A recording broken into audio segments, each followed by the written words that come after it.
போலீசிடம் சிக்கிய செந்தில் பாலாஜி, திமுக தீட்டிய சதி திட்டம். அடுத்த கட்ட நடவடிக்கை என்ன?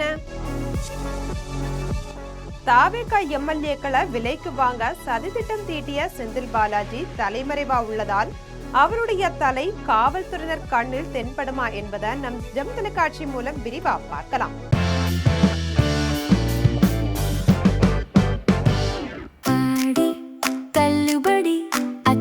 பேரும் 6 முதல் 60% வரை ஆடி தள்ளுபடியுடன் சூப்பர் சரவணா ஸ்டோர்ஸ், சென்னை, மதுரை, கோவை. முதலமைச்சர் விஜய் தலைமையிலான தாவேகா ஆட்சியை கவிழ்ப்பதற்கு திரைமறைவில சதி திட்டம் அரங்கேறி இருக்கதா புகார் எழுந்திருக்கு.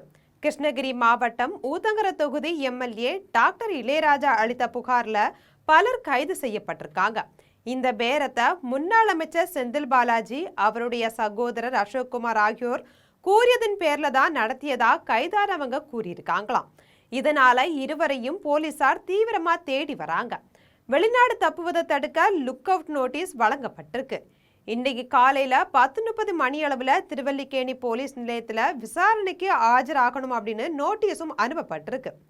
கிருஷ்ணகிரி மாவட்டம் ஊத்தங்கரை எம்எல்ஏ என் இளையராஜா சில தினங்களுக்கு முன்பு செல்போன்ல தொடர்பு கொண்ட திருநாவுக்கரசு என்ற நபர் தான் இந்த அரசியல் ஜனநாயக உத்திகள் என்ற கருத்து கணிப்பு நிறுவனத்தை நடத்தி வருவதாகவும் ஒரு முக்கிய கட்சியை சேர்ந்த சிலர் கேட்டுக்கொண்டதன் பேர்ல தொடர்பு கொள்வதாகவும் நேரில் சந்திக்கணும் அப்படின்னும் பேசினாராம்.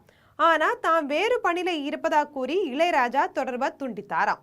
மீண்டும் தொடர்பு கொண்ட மேற்படி திருநாவுக்கரசு இளையராஜாவிடம் தமிழ்நாடு சட்டப்பேரவையில சபாநாயகருக்கு எதிராக தீர்மானம் கொண்டு வர உள்ளோம்.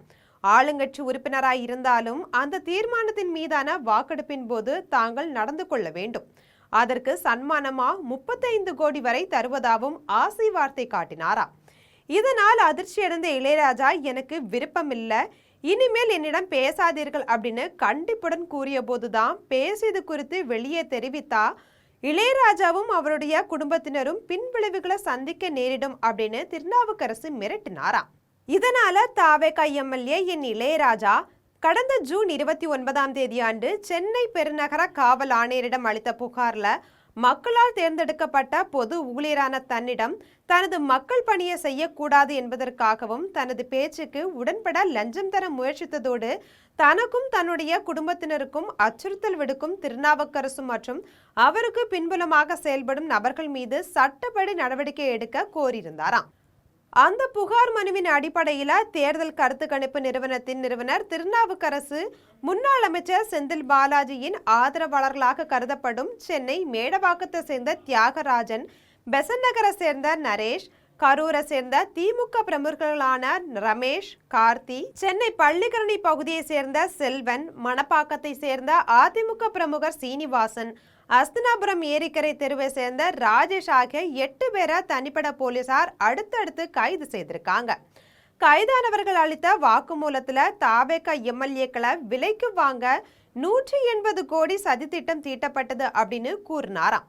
மேலும் முன்னாள் அமைச்சர் செந்தில் பாலாஜியும் அவருடைய சகோதரர் அசோக்குமார் ஆகியோர் கூறியதன் பேர்ல தான் இந்த பேரத்தை நடத்தியதாகவும் போலீசார்கிட்ட அவர்கள் தெரிவித்ததா சொல்லப்படுது. இதை தொடர்ந்து அவர்கள் 2 பேரும் போலீசாரின் கைது நடவடிக்கையில சிக்காம இருக்க தலைமறைவில் இருக்கிறதாவும் சொல்லப்படுது. முன்னாள் அமைச்சர் செந்தில் பாலாஜி, அவருடைய சகோதரர் அசோக்குமார் ஆகிய 2 பேரும் வெளிநாடு தப்பி செல்லாமல் இருப்பதற்காக நாட்டில் இருக்கக்கூடிய அனைத்து விமான நிலையங்களுக்கும் லுக் அவுட் நோட்டீஸை திருவல்லிக்கேணி போலீசார் அனுப்பியிருக்காங்களாம். இதையொட்டி விமான நிலையங்கள்ல கண்காணிப்பும் தீவிரப்படுத்தப்பட்டிருக்கு. மேலும் இந்த வழக்கு விசாரணைக்கு நேர்ல ஆஜராகணும் அப்படின்னு செந்தில் பாலாஜி, அசோக்குமார் ஆகிய 2 பேருக்கும் திருவல்லிக்கேணி போலீசார் சம்மன் பிறப்பிச்சிருக்காங்க. இந்த சம்மனுடன் திருவல்லிக்கேணி தனிப்படை போலீசார் நேற்று முன்தினம் கரூர் அருகே ராமேஸ்வரப்பட்டியில் இருக்கக்கூடிய அவருடைய பூர்வீக வீட்டுக்கு சென்று செந்தில் பாலாஜினுடைய பெற்றோர் வேலுசாமி, பழனியம்மாள் கிட்ட வழங்கியிருக்காங்க. அந்த சம்மன்ல அவர்கள் 2 பேரும் இன்று காலை 10:30 மணி அளவுல திருவல்லிக்கேணி போலீஸ் நிலையத்துல விசாரணைக்கு ஆஜராகணும் அப்படின்னு கூறப்பட்டிருக்கு. அதன் பேர்ல அவர்கள் 2 பேரும் திருவல்லிக்கேணி போலீஸ் நிலையத்துல ஆஜராவார்கள் அப்படின்னு எதிர்பார்க்கப்படுது. ஒருவேளை ஆஜராகவில்லை அப்படின்னா அவர்கள் 2 பேர் மீதும் அடுத்த கட்ட நடவடிக்கை எடுக்கப்படும் அப்படின்னு போலீசார் கூறியிருக்காங்களாம். இந்த வழக்குல ஏற்கனவே 8 பேர் கைது செய்யப்பட்டிருக்கக்கூடிய நிலையில 9வது நபரா மதுரையை சேர்ந்த கிருஷ்ணனை திருவல்லிக்கேணி தனிப்படை போலீசார் விசாரணைக்கு அழைத்து சென்றிருக்காங்க. இவர் வழக்குல கைதான திருநாவுக்கரசனுடைய கார் டிரைவர் ஆகும். இதுவரையில் செந்தில் பாலாஜி இந்த புகார்கள் குறித்து தெளிவா விளக்கம் அளிக்கல. ஒருவேளை விளக்கம் அளித்தா என்ன நடந்தது அப்படின்னு தெரிய வரும். ஆக கைப்புள்ள 10 ரூபா செந்தில் பாலாஜி அவர்கள் காவல்துறை கிட்ட சிக்குவாரா என்பதை பொறுத்திருந்துதான் பார்க்கணும். இது போன்ற அரசியல் செய்திகளை உடனுக்குடன் தெரிந்து கொள்ள ஜெம் தொலைக்காட்சியுடன் எப்போதும் இணைப்பில் இருங்கள்.